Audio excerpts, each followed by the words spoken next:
mar kasta oo aan soo xasuusto dhacdadii igu dhacday habeenkan aad ayaan u cabsadaa.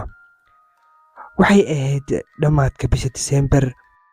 Waxaan rabay habeenkaas inaan tijaabiyo waxaan ay ku magacaabaan dark web. Kuwo badan oo asxaab aan nahay ayaa aad iigu xayeysiiyey waxayna i tuseen fiidiyoyaal dhowr ah oo ay ka soo dhex heleen dark webkaas, kuwaasoo ahaa kuwo aad u cabsi badan. Waxaan go'aansaday habeenkaas inaan galo anigana aan soo fiiriyo wax kasta oo ka dhex jiro dark webkaas ee saaxiibtayda ii sheegeen. Waxaana ka galay browserka lagu magacaabo Tor browser oo ah midka laga galo dark web.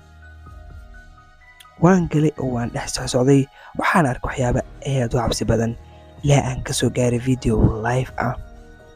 Aanan damcay inaan videogaas fiiriyo oo aan furo.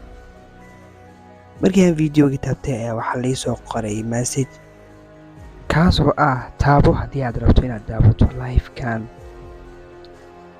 Live-kii ayaan ku dhuftay, wax yar ayuu yara warwareegay. Markiiba waxaa soo qabtay live-kii amaba videogii. Videogan wuxuu ahaa mid ka duwan dhammaan videoyaashii kale aan hore u soo daawaday. Videoga waxuuna ku bilaabanaya ama live-ka wuxuu ku bilaabanayay naag aad u timo dhaadheer, qabtana dhar caddaan ah oo wasakhaysan. Xilligaasna waxaan dareemay inay ku sugan yihiin meel jika ah maadaama ay alaabo iyo waxyaabahaas yaalyaaleen kuwaasoo aad u wasakhaysan. Meesha waxaa aad u dhex socday cayayaano aad u tiro badan ay u badan tahay baranbarta. Aniga aad ayaan ula yaabay dadkan sidee wax u wadaan. Meesha waxaan ka dhex maqlay cod oohin ah oo cunug yariis ah oo oynayo. Sidoo kale naagta waxay gacanta ku haysaa gaariyaashii carruurta lagu ciyaarsiinayay, waxaana isdhahay cunuga meeshaas ayuu ku jiraa. Cunug waxa uu ahaa mid aad u qaylinayo oo aad u oynayo. Waxaan isweydiiyey maxaa khaldan, cunug may aamusiiso. Meeshaan awalba waan ogaa inaysan naxariis waxyaabahaas oolin, balse waan is ilaaway oo waxay ka soo fakatay waxyaabahaas. Waxay bilowday inay cunugu yar ruxdo si ay u aamusiiso iyadoo ku hayso aamus aamus, cunugii yaraayo aamus, qorxlowgiyo aamus iyo erayo la mid ah. Waxaan dareemay inay iyada soo fiirinayso maray kala yara qaadmeen tinteeda. aad ayaan u cabsaday. Iyada waxay ahayd mid intaas hadlaysa waxyaabay ku hadlaysana si fiican aan loo fahmaynin. Anigii naxdin iyo wareer ayaa soo keedarsantay, waxayna intaas u hanjabaysaa cunuga yariiska ah ee meesha ku luxluxayso. Waxayna ku haysaa aamus aamus, inaa aamustid ayaa kuu roon, haddii kale waan ku ciqaabayaa.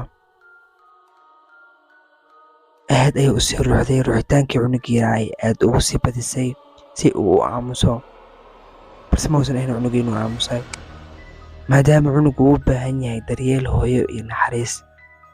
Mararkiiba waa ay istaagtay waxayna meesha ka soo qaaday dhalo.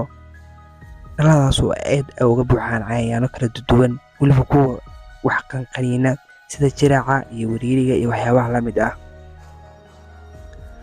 Way fiirisay, anigii naxdin waxaan isweydiiyey mar maxay sameyn rabtaa naagtaan waalan, maxay sameyn rabtaa.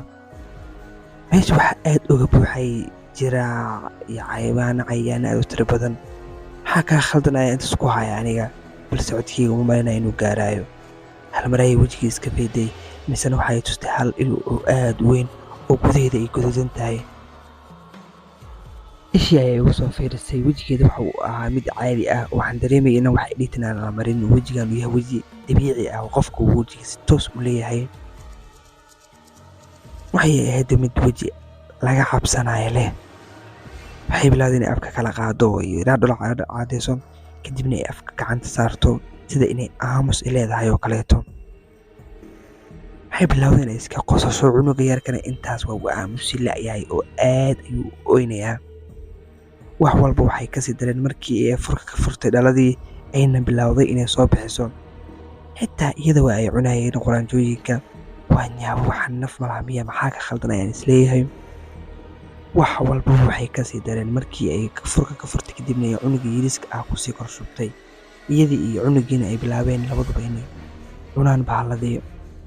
cunugii yarka ahaa qayladii ma uusan joojinin, aad ayuu sii qayliyay. anigii jarayn, naxdin, cabsi zaa'id ah ayaa igu sii ziyaaday. dhidid waaweyn waa iga imaaday anigoo aad u naxsan. dhaladii ayay iska tuurtay iyada. aniga waan naxsanahay, aad ayaan u cabsanayaa. markiiba waxay bilowday inay hoos fiiriso oo ay soo qaado bahal wax lagu gubo. maxaa ka khaldan, cunuga miyaa gubi rabtaa? waxaan waalaya dadka ka qabto. markiiba waxay bilowday inay cunugii dabkii ku furto oo ay meeshii ku gubtaba cunugii yaraa si uu u aamusa darteed. arrintu aad ayay igu cuslaatay, anigana cabsidii ayaa igu sii haday.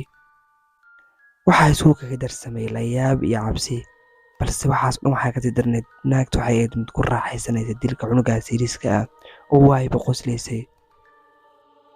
markiiba waan ka baxay waan iska kansalay. waxaana arkay fariin aad iiga naxisay. fariintaasoo ahayd qof ayaa albaabkaaga garaacayo ee maxaad u furi la'dahay.